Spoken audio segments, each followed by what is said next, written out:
Vous êtes-vous déjà demandé pourquoi vos prières semblent rester sans réponse? Vous criez à Dieu, mais le ciel reste silencieux. Vous demandez, vous plaidez, mais rien ne change. Se pourrait-il que vous manquiez quelque chose? Jésus a révélé une prière puissante, une prière qui a été oubliée par beaucoup, mais elle détient la clé pour débloquer une intervention divine. Ce n'est pas seulement une autre prière, c'est la prière qui ouvre toutes les portes, celle qui amène la présence de Dieu dans votre vie d'une manière que vous n'avez jamais connue auparavant. La plupart des gens prient sans savoir pourquoi leur prière ne fonctionne pas. Ils répètent des mots, espérant une percée, mais Jésus a enseigné que la prière ne concerne pas les phrases répétitives. Il s'agit de connexion, de foi et d'alignement avec la volonté de Dieu. Et si la raison pour laquelle vos prières semblent impuissantes est parce que vous priez du mauvais sens, et si Jésus vous laissait déjà la prière parfaite, mais que vous l'avez négligée, aujourd'hui, nous allons découvrir cette clé oubliée, et une fois que vous l'avez compris, votre vie de prière ne sera plus jamais la même. Il ne s'agit pas seulement de prier davantage, il s'agit de prier la façon dont Jésus a prié. Il s'agit d'accéder au genre de prière qui apporte des miracles, du genre qui fait bouger le paradis et transforme les vies. Si vous vous êtes déjà senti éloigné de Dieu, si vous vous êtes déjà demandé pourquoi vos prières sont vides, alors restez avec moi jusqu'à la fin, car aujourd'hui, vous êtes sur le point de recevoir une révélation qui changera la façon dont vous priez pour toujours. Avant de commencer, dites-moi dans les commentaires, avez-vous déjà eu l'impression que vos prières étaient inouïes? Selon vous, qu'est-ce qui pourrait bloquer votre percée? Et si vous croyez au pouvoir de la prière, si vous croyez que Dieu parle toujours aujourd'hui, assurez-vous que vous aimez cette vidéo, abonnez-vous à la chaîne et restez avec moi jusqu'au moment final. À la fin de cela, vous ne serez jamais prié à nouveau de la même manière. De nombreux croyants se retrouvent dans un cycle de prière frustrant, demandant de l'aide à Dieu, mais ne voyant jamais de vrais résultats. Ils prient, ils espèrent, et pourtant le paradis semble silencieux.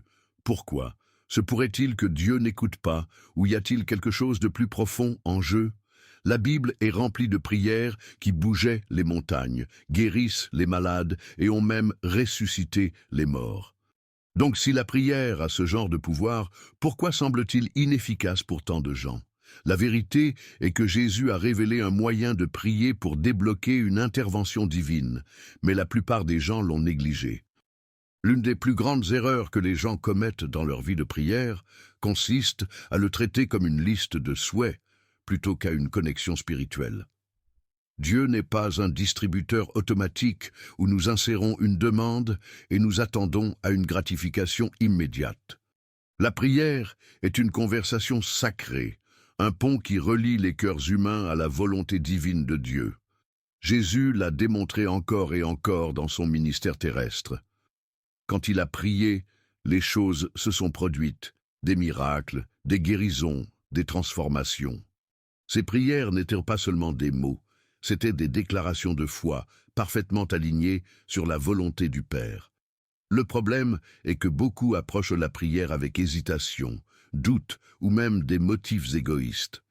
Jacques 4, 3 déclare « Vous demandez et ne recevez pas, car vous demandez avec de mauvais motifs, afin que vous puissiez le dépenser pour vos plaisirs. » Ce verset seul révèle pourquoi tant de prières restent sans réponse.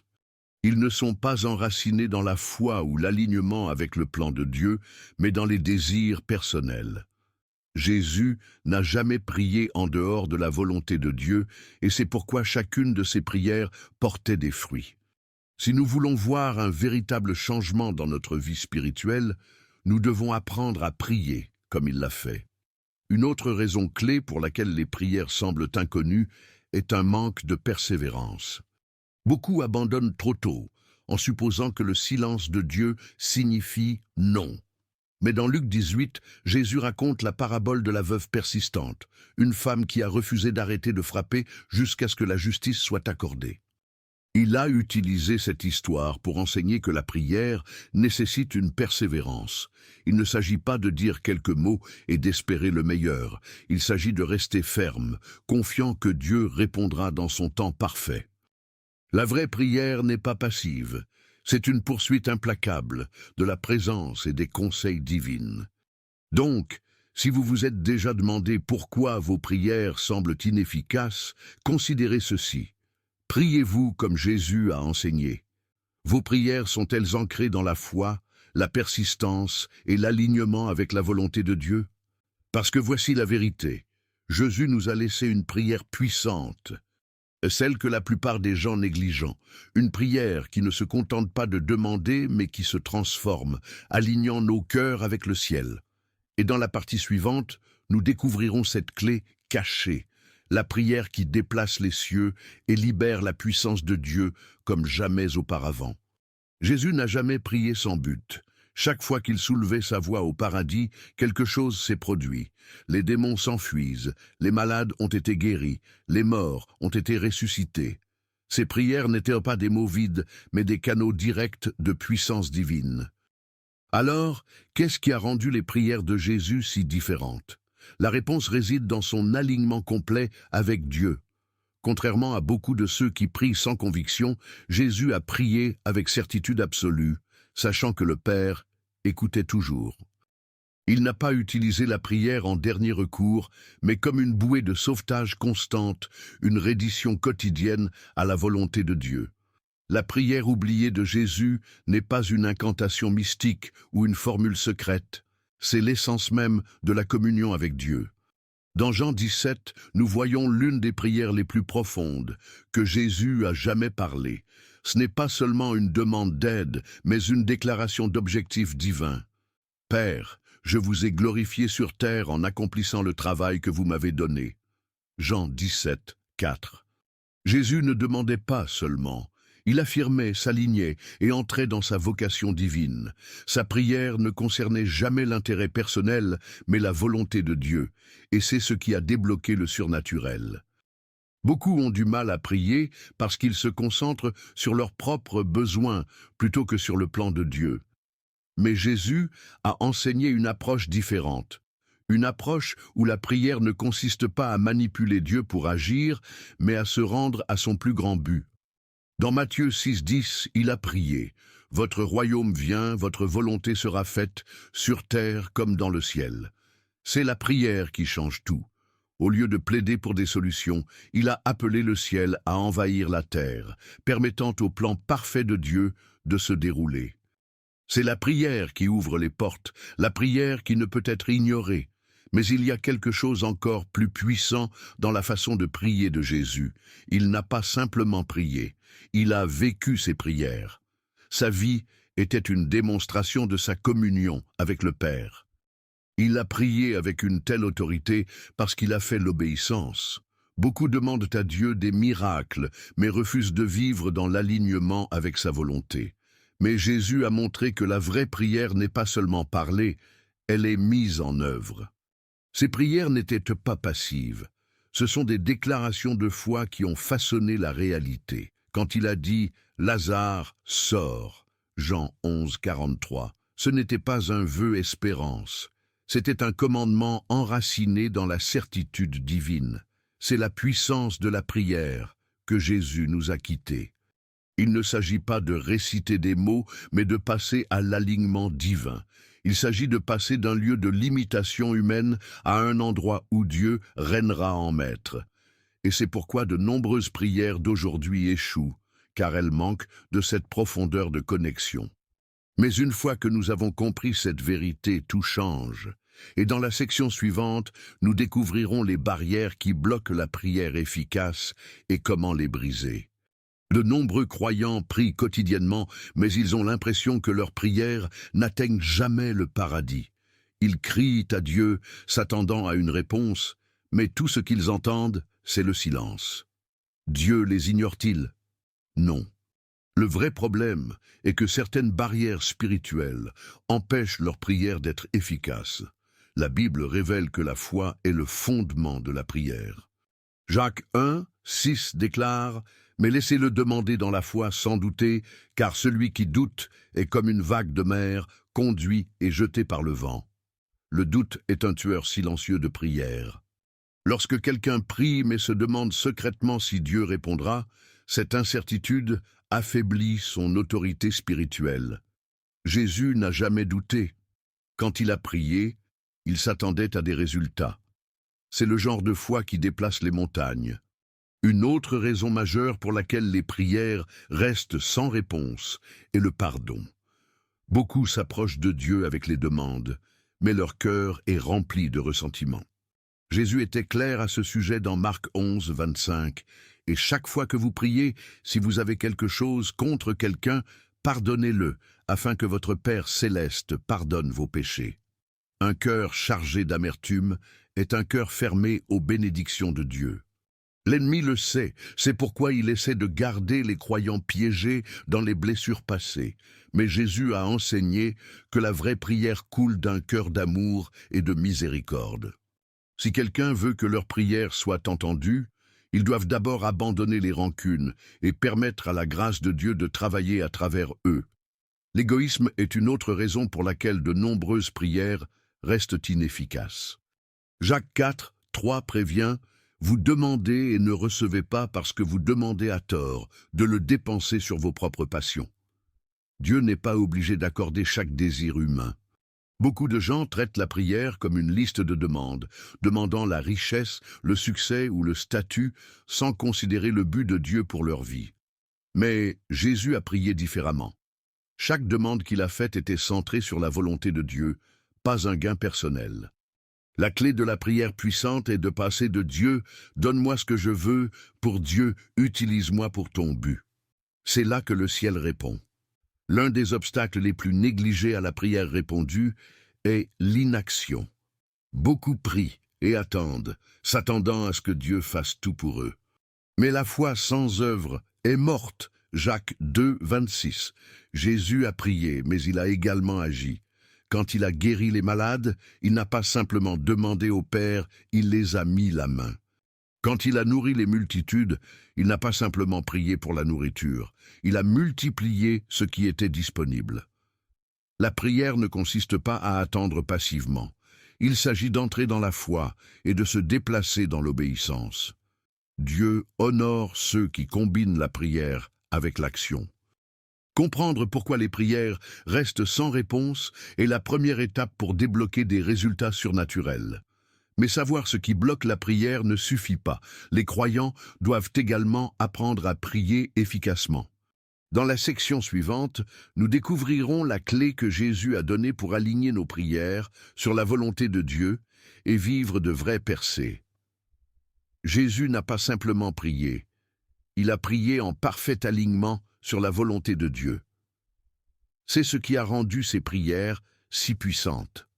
Beaucoup de gens luttent dans leur vie de prière parce qu'ils traitent Dieu comme un génie, s'attendant à ce qu'il exprime leurs souhaits sans considérer son plus grand but. Mais la prière n'a jamais été censée viser la volonté de Dieu pour s'adapter aux désirs humains. Il s'agit d'aligner le cœur humain avec le plan divin de Dieu. Dans Matthieu 6, 33, Jésus nous donne la clé. Recherchez d'abord le royaume de Dieu et sa justice, et toutes ces choses vous seront ajoutées. Avant de demander, les croyants doivent d'abord rechercher le royaume de Dieu. Quand ils le font, leur prière passe de l'égocentrisme à être axée sur le royaume, et c'est à ce moment-là que le ciel répond. Les prières de Jésus ont toujours commencé par reconnaître l'autorité du Père. Dans Jean 11, 41, avant d'élever Lazarus d'entre les morts, il a dit « Père, je vous remercie que vous m'ayez entendu ». Notez qu'il n'a pas commencé par une demande, il a commencé par la gratitude et la foi. De nombreuses prières aujourd'hui sont remplies de désespoir au lieu de la confiance dans la souveraineté de Dieu. Mais Jésus a démontré que la première étape vers une prière puissante est de reconnaître qui est Dieu. Lorsque les croyants commencent leur prière en glorifiant Dieu, leur cœur passe de l'inquiétude à l'adoration, créant une atmosphère où la foi prospère. Une autre leçon vitale que Jésus a enseignée est la reddition.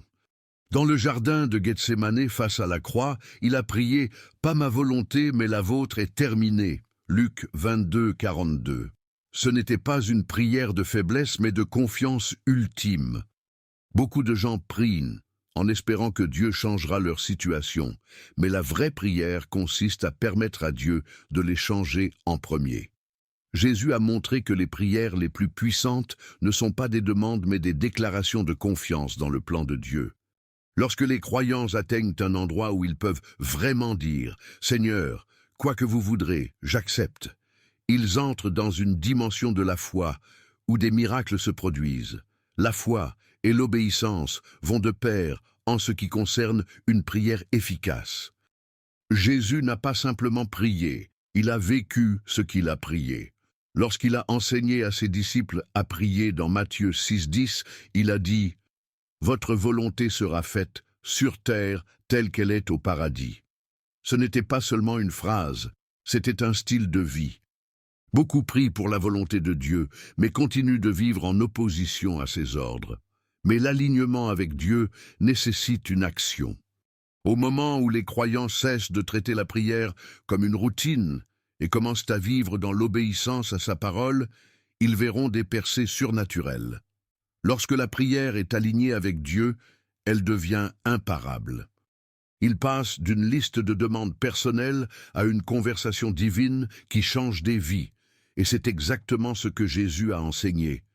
Le mélange ne consiste pas à obtenir ce que nous voulons, mais à entrer dans ce que Dieu a déjà préparé pour nous. Mais il y a plus. Jésus a également révélé une pratique secrète qui donne à la prière sa pleine puissance, et dans la section suivante, nous découvrirons cette arme cachée que la plupart des croyants négligent. Jésus avait un schéma de se retirer pour prier dans la solitude. Contrairement à beaucoup de ceux qui ne prient qu'en public ou en moment de crise, il a priorisé la communion privée avec Dieu. Dans Matthieu 6,6, il a donné une instruction claire. « Mais quand vous priez, entrez dans votre chambre, fermez la porte et priez votre Père, qui est invisible. Alors votre Père, qui voit ce qui est fait en secret, vous récompensez. » Ce n'était pas seulement une suggestion, c'était une révélation. Il y a un niveau d'intimité avec Dieu qui ne peut être atteint que lorsque les distractions sont éliminées et un croyant entre dans un lieu de prière secret. C'est là que la foi est renforcée, où la direction divine est donnée et où commencent les percées. Le pouvoir de la prière secrète est vu tout au long de la vie de Jésus. Avant de choisir ses disciples, il a passé toute la nuit seul à la prière, Luc 6,12. Avant de marcher sur l'eau, il s'est retiré sur une montagne pour prier, Matthieu 14, 23. Avant d'aller à la croix, il a prié si intensément dans Gethsémani que sa sueur est devenue comme des gouttes de sang, Luc 22, 44. Si Jésus, qui était parfait et dans une unité constante avec le Père, n'a pas eu la prière privée, à quel point les croyants sont-ils plus aujourd'hui ? Beaucoup de gens négligeant cette pratique puissante, la remplaçant par des prières au niveau de la surface précipitée. Mais ceux qui cultivent une vie de prière secrète entrent dans une dimension de la foi que peu d'expérience. Il y a quelque chose de surnaturel à éliminer le monde et à se concentrer entièrement sur Dieu. Dans la prière secrète, les distractions s'estompent et la voix de Dieu devient plus claire. Élie a vécu cela lorsque Dieu lui a parlé dans un murmure, pas dans le vent, le feu ou le tremblement de terre, 1 Roi 19, 12. Trop souvent, les gens s'attendent à entendre Dieu dans des moments dramatiques, mais ses plus grandes révélations viennent dans l'immobilité. Ceux qui le recherchent dans le calme trouveront leur esprit éveillé à sa présence. C'est pourquoi l'ennemi travaille dur pour garder les croyants occupés, distraits et dépassés, car un croyant qui entre toujours dans le lieu de prière secret est imparable. L'instruction de Jésus dans Matthieu 6, 6 révèle également quelque chose d'incroyable. Dieu récompense ceux qui le recherchent en privé. Beaucoup poursuivent la validation publique, voulant que leur foi soit vue par les autres, mais le vrai pouvoir spirituel se développe dans des moments invisibles avec Dieu. Les plus grandes victoires sont remportées en privé avant d'être vues en public. La foi inébranlable de Daniel dans la tanière du lion n'a pas été formé en un instant. C'était le résultat d'une vie de prière privée disciplinée. Daniel 6, 10. Lorsque les croyants cultivent ce genre de prière secrète, ils ne survivent pas seulement aux épreuves de la vie, ils les traversent avec une foi inébranlable et une faveur divine. Jésus ne laissait aucun doute. Le mélange ne consiste pas seulement à parler, il s'agit d'intimité avec le Père. L'endroit secret est l'endroit où les batailles spirituelles sont gagnées, où la foi est forgée et où les vies sont transformées. Mais la prière n'est pas un monologue, c'est un dialogue. Beaucoup prient, mais peu écoutent vraiment. Et dans la section suivante, nous découvrirons comment la prière devient une conversation bidirectionnelle qui approfondit notre relation avec Dieu et change tout. Jésus l'a clairement indiqué, le mélange ne consiste pas seulement à parler, il s'agit de se connecter avec Dieu d'une manière qui transforme les vies. Beaucoup voient la prière comme un rituel, mais Jésus l'a révélé comme un échange divin, un moment où la foi rencontre le surnaturel. Le pouvoir de la prière ne vient pas des mots répétitifs, mais d'un cœur pleinement rendu à Dieu. Matthieu 21-22 dit « Et tout ce que vous demandez dans la prière, croyant, vous recevrez ». Cela signifie que la prière ne concerne pas la mendicité. Il s'agit de croire. Ceux qui prient avec la foi, la persévérance et l'alignement avec les portes verront les portes ouvertes que personne ne peut fermer. La vraie prière est un style de vie, pas un événement. Ce n'est pas seulement des moments de désespoir, mais de la communion quotidienne avec le Père. Jésus n'a prié que lorsque les choses ont devenu difficiles. Il priait constamment. C'est pourquoi il est entré dans l'autorité divine. Beaucoup luttent dans leur foi, parce qu'ils voient la prière comme un outil d'urgence, plutôt que comme un fondement de la vie quotidienne. Mais lorsque les croyants font de la prière leur première réponse au lieu de leur dernier recours, ils verront la main de Dieu se déplacer d'une manière qu'ils n'ont jamais imaginée. La cohérence dans la prière mène à la cohérence de la croissance spirituelle. Une autre clé de la transformation est de comprendre que la prière n'est pas une conversation unilatérale. Beaucoup prient, mais ne s'arrêtent jamais pour écouter. Pourtant, dans toute la Bible, Dieu parle à ceux qui le recherchent. Dans Jérémie 33, 3, il promet « Appelez-moi, et je vous répondrai et vous dirai des choses grandes et insondables que vous ne connaissez pas. » La prière ne consiste pas seulement à présenter des demandes, il s'agit de recevoir la révélation. Ceux qui développent l'habitude d'écouter Dieu à travers sa parole et à travers la tête tranquille du Saint-Esprit marchent dans la sagesse divine et la clarté. Les enseignements de Jésus sur la prière n'ont jamais été censés être des idées. Ils devaient être appliqués. Ceux qui mettent ces principes en pratique verront leur vie de prière passer de la routine à la renaissance. La foi qui déplace les montagnes, les miracles qui changent la vie, les percées qui défient la logique humaine, elles commencent toutes dans une vie de prière alignée avec Dieu. Jésus n'a pas simplement enseigné la prière, il a démontré son pouvoir, et ceux qui suivent son exemple vivront les mêmes résultats surnaturels. Maintenant, il est temps d'agir. La prière n'est pas seulement une théorie, c'est une arme, une clé, un pont entre le naturel et le surnaturel. Si vous voulez vraiment voir Dieu bouger dans votre vie, commencez aujourd'hui.